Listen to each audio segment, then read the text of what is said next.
Hello guys, subscribe करें अहम biology classes को एंड प्रेस करें ये नोटिफिकेशन बेल ताकि आपको अपडेट मिले। आज जो हम स्टडी कर रहे हैं ये हम स्टडी कर रहे हैं पार्ट 3। ये पार्ट 3 किसका है?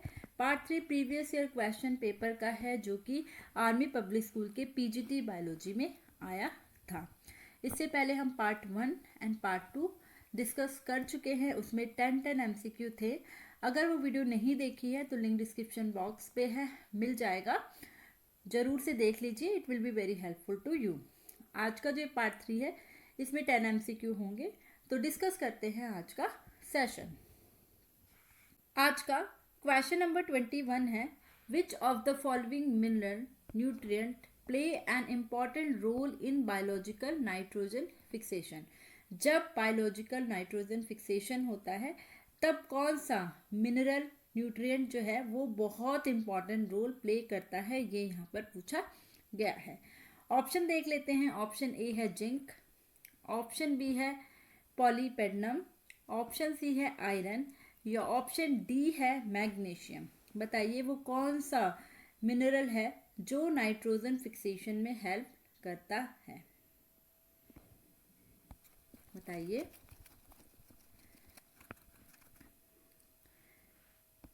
क्वेश्चन नंबर 21 का जो करेक्ट आंसर है वो है बी। ये जो मॉलीपिडनम है ये नाइट्रोजन फिक्सेशन में हेल्प करता है। थोड़ा सा डिस्कस करेंगे कि क्या है ये मॉलीपिडनम और कैसे ये हेल्प करता है नाइट्रोजन फिक्सेशन में। ठीक है, मॉलीपिडनम क्या है? एक कंपाउंड है। किसका कंपाउंड है? ये जो नाइट्रोजिनस एंजाइम होता है ना, नाइट्रोजिनस एंजाइम, इसका एक कंपोनेंट है मॉलीपिडनम। ठीक है, एंड इसीलिए ये बहुत इंपॉर्टेंट रोल प्ले करता है नाइट्रोजन फिक्सेशन में। ठीक है, hope you got the answer. Now move करते हैं नेक्स्ट क्वेश्चन पे, that is question number 22। Question number 22 में बोला गया है कि विच of the following is true. इनमें से कौन सा स्टेटमेंट जो है वो वेसल्स के रिगार्डिंग में ट्रू है। ठीक है, देख लेते हैं स्टेटमेंट। ए है vessels are unicellular and with narrow lumen. जो वेसल्स होती है वो यूनिसेलुलर होती हैं, नैरो ल्यूमन के साथ होती है। बी है vessels are multicellular and with wide lumen. Then C है tracheids are unicellular and with wide lumen. And D है tracheids are multicellular and with narrow lumen. बताइए क्या हो सकता है करेक्ट स्टेटमेंट।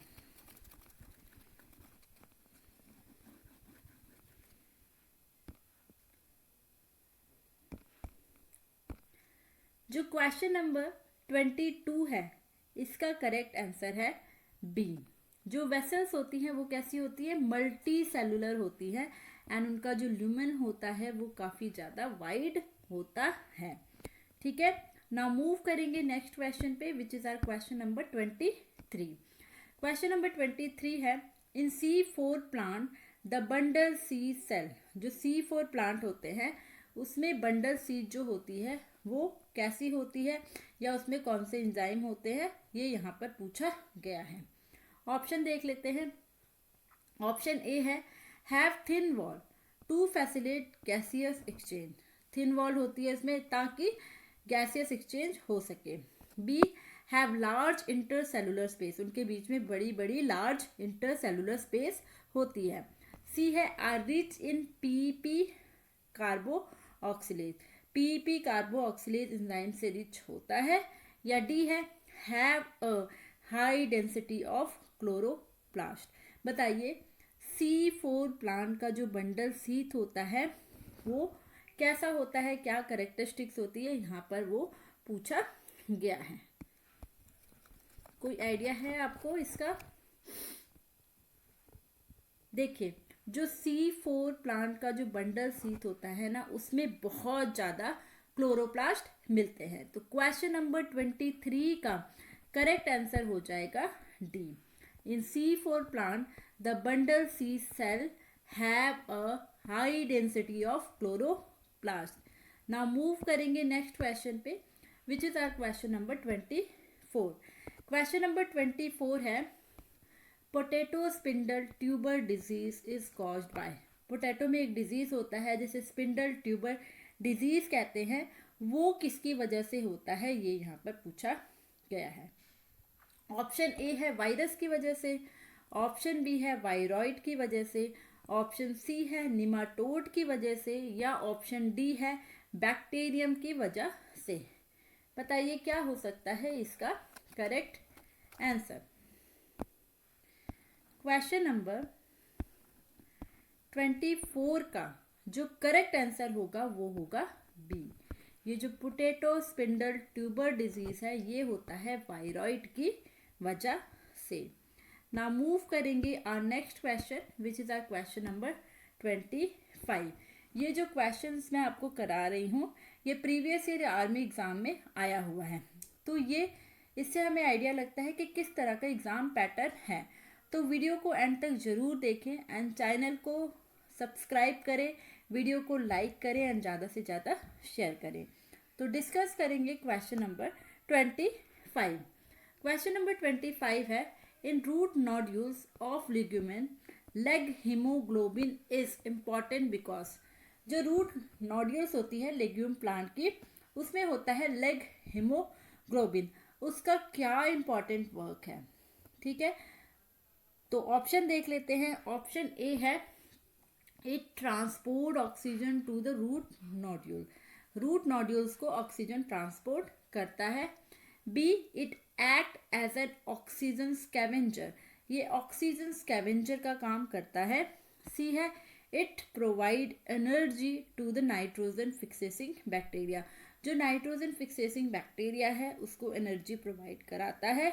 या डी है it act as a catalyst in transamination, transamination में ये कैटलिस्ट का रोल प्ले करता है। तो बताइए क्या हो सकता है इसका करेक्ट आंसर। जो लेग हीमोग्लोबिन होता है रूट नोड्यूल्स में वो करता क्या है, ये यहाँ पर पूछा गया है।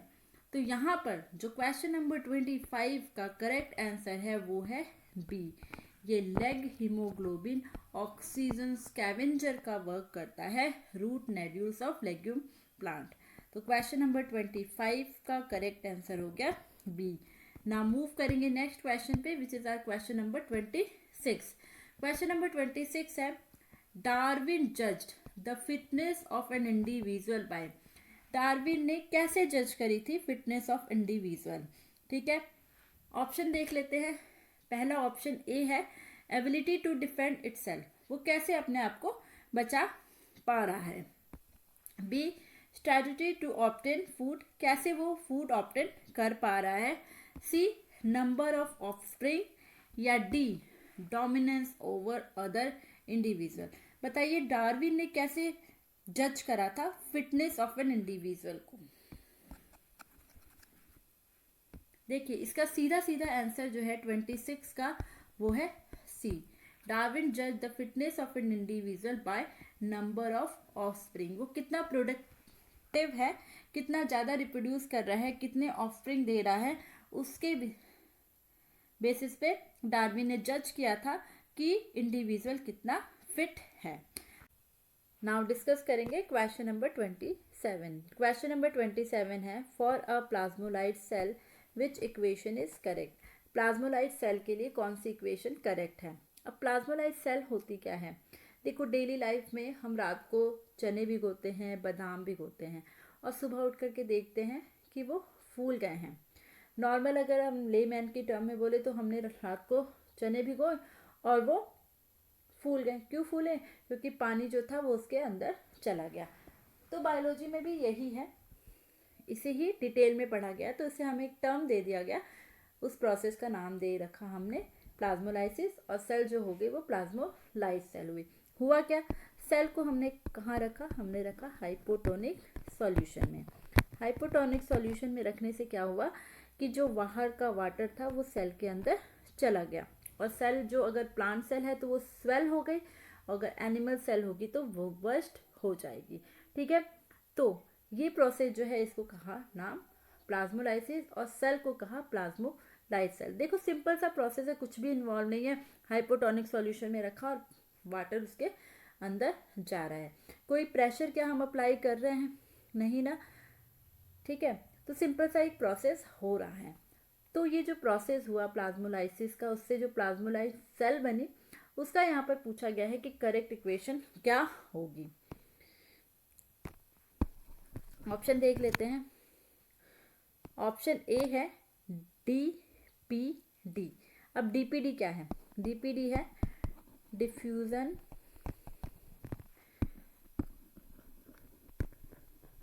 Pressure deficit. ठीक है, ये है DPD। ये किसके बराबर है? ये बराबर है OP के। अब ये OP क्या है? OP है osmotic pressure plus TP। TP क्या है? Turgor pressure. तो यहाँ पर पहले इक्वेशन में दे रखा है DPT equal to OP plus TP। B में दे रखा है DPD equal to minus TP। C में दे रखा है DPD इक्वल टू OP और डी में दे रखा है DPD is equal to OP minus TP। बताइए कौन सा इक्वेशन जो है इसके लिए करेक्ट है। देखो कंफ्यूज नहीं होना है, क्योंकि देखते ही आप बोलोगे कि ऑप्शन नंबर ए जो है इसका करेक्ट है, लेकिन ऑप्शन नंबर ए जो है वो करेक्ट नहीं है। इसका जो करेक्ट आंसर है 27 का वो है सी, जिसमें DPD इक्वल टू OP है। तो प्लाज्मोलाइट सेल का जो इक्वेशन करेक्ट है वो है DPD इक्वल टू OP। अगर इस क्वेश्चन में आपको कोई डाउट है तो कमेंट बॉक्स में कमेंट कीजिए, I will help you. Now move करेंगे नेक्स्ट क्वेश्चन पे, which is our question number 28। Question number 28 है tetradynamous androecium occur in. Tetradynamous androecium कहाँ मिलता है? ऑप्शन ए है सोलनम निग्रम में, ऑप्शन बी है हिबिस्कस रोजा साइनेसिस में, सी है ब्रासिका कंपेस्ट्रिस में, या डी डेलोनिका रीजिया में। कहाँ पर हमें टेट्राडाइनमस एंड्रोसियम मिलेगा? बताइए।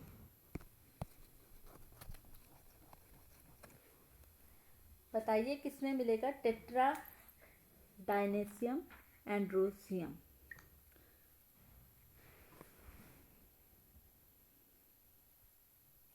पहले बताइए टेट्राडाइनमस एंड्रोसियम होता क्या है? किस चिड़िया का नाम है भाई ये टेट्राडाइनसियम एंड्रोसियम?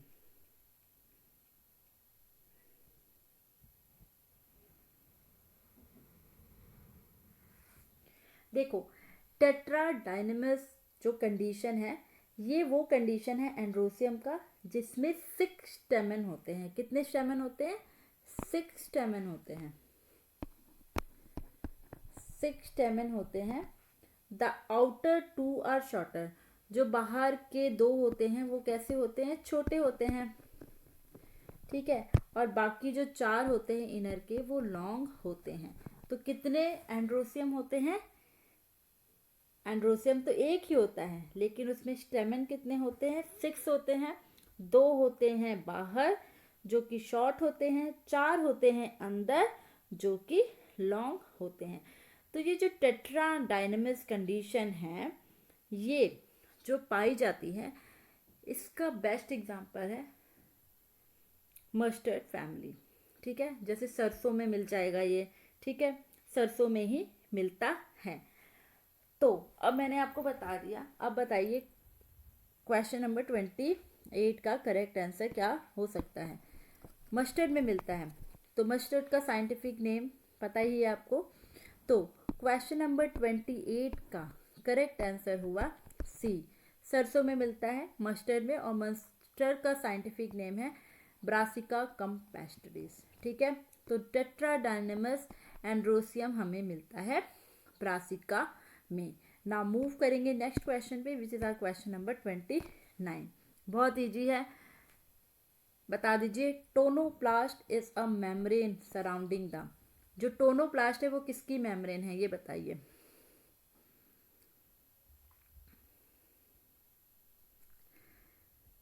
ऑप्शन ए है vacuole, option B cytoplasm, option C nucleus या ऑप्शन डी माइटोकॉन्ड्रिया। बताइए टोनोप्लास्ट किसकी मेम्ब्रेन है? क्वेश्चन नंबर 29 का करेक्ट आंसर हो गया ए। जो वैक्यूल है इसकी मेम्ब्रेन जो है वो होती है टोनोप्लास्ट। देन डिस्कस करेंगे आज का last question, that is our question number 30। Comment box पे जरूर बताइए कि आपके 10 में से कितने आंसर करेक्ट हुए हैं एंड प्रीवियस वीडियो श्योर देखिए, चैनल को लाइक एंड सब्सक्राइब तो करना ही है। तो क्वेश्चन नंबर 30 डिस्कस करते हैं। क्वेश्चन नंबर 30 है polyploidy can be produce artificially by. जो पॉलीप्लॉइडी है हम उसको आर्टिफिशियली कैसे बना सकते हैं, ये यहाँ पर पूछा गया है। ऑप्शन ए है कोलाचिन की हेल्प से, ऑप्शन बी है इनब्रीडिंग की हेल्प से, ऑप्शन सी है लाइन ब्रीडिंग की हेल्प से, या ऑप्शन डी है सेल्फ पॉलिनेशन की हेल्प से। बताइए पॉलीप्लॉइडी हम कैसे बनाएंगे। सबसे पहले जानेंगे कि पॉलीप्लॉइडी जो है ये कैसी कंडीशन है। पॉली का मतलब बहुत सारे, ठीक है। तो polyploidy is a condition in which the cell of an organism have more than one pair of chromosome. Polyploidy वैसी कंडीशन है जिसमें सेल के अंदर मोर देन वन क्रोमोसोम होते हैं। कितने क्रोमोसोम होते हैं? मोर than one pair of chromosome होते हैं किसी भी सेल में, तो वो हो जाती है पॉलीप्लॉइडी, ठीक है। तो जितनी भी स्पीसीज होती हैं whose cells have nuclei वो कैसी होती है? डिप्लॉइड होती हैं, ठीक है। लेकिन यहाँ पर पूछा गया है कि पॉलीप्लॉइडी कैसे हमें मिल सकता है। और ये जो पॉलीप्लॉइडी होती है ये बहुत कॉमन होती है प्लांट्स एंड एम्फीबियन में, कभी कभी ये फिशेस में भी हमें देखने को मिल जाती हैं। पर हम इसे आर्टिफिशियली कैसे प्रोड्यूस कर सकते हैं, यहाँ पर तो यही पूछा गया है। तो कैसे प्रोड्यूस कर सकते हैं हम इसे आर्टिफिशियली, बताइए। क्या हम इस पे कोलेचिन अप्लाई कर सकते हैं? क्या हम इसे इनब्रीडिंग से ला सकते हैं? क्या लाइन ब्रीडिंग कर सकते हैं? क्या सेल्फ पॉलिनेशन की वजह से पॉलीप्लॉइडी आ सकती है? बताइए क्या हो सकता है इसका करेक्ट आंसर। आर्टिफिशियली अगर हमें पॉलीप्लॉइडी लानी है तो हम लाएंगे विद द हेल्प ऑफ कोलेचिन, ठीक है। कोलेचिन की हेल्प से हम पॉलीप्लॉइडी बना सकते हैं। अब ये कोलेचिन जो चीज है ये है क्या, बताइए। कोलेचिन क्या है?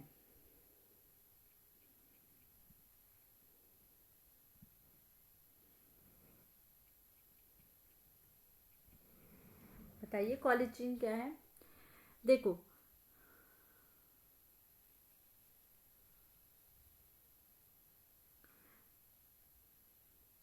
कोलेचिन जो है क्या एक स्टेरॉइड है?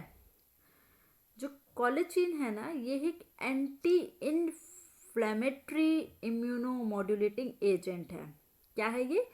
Anti inflammatory immunomodulating agent which could potentially have a beneficial effect. जैसे अगर हमें अस्थमा है तो इसके लिए वो बहुत इंपॉर्टेंट है, ठीक है।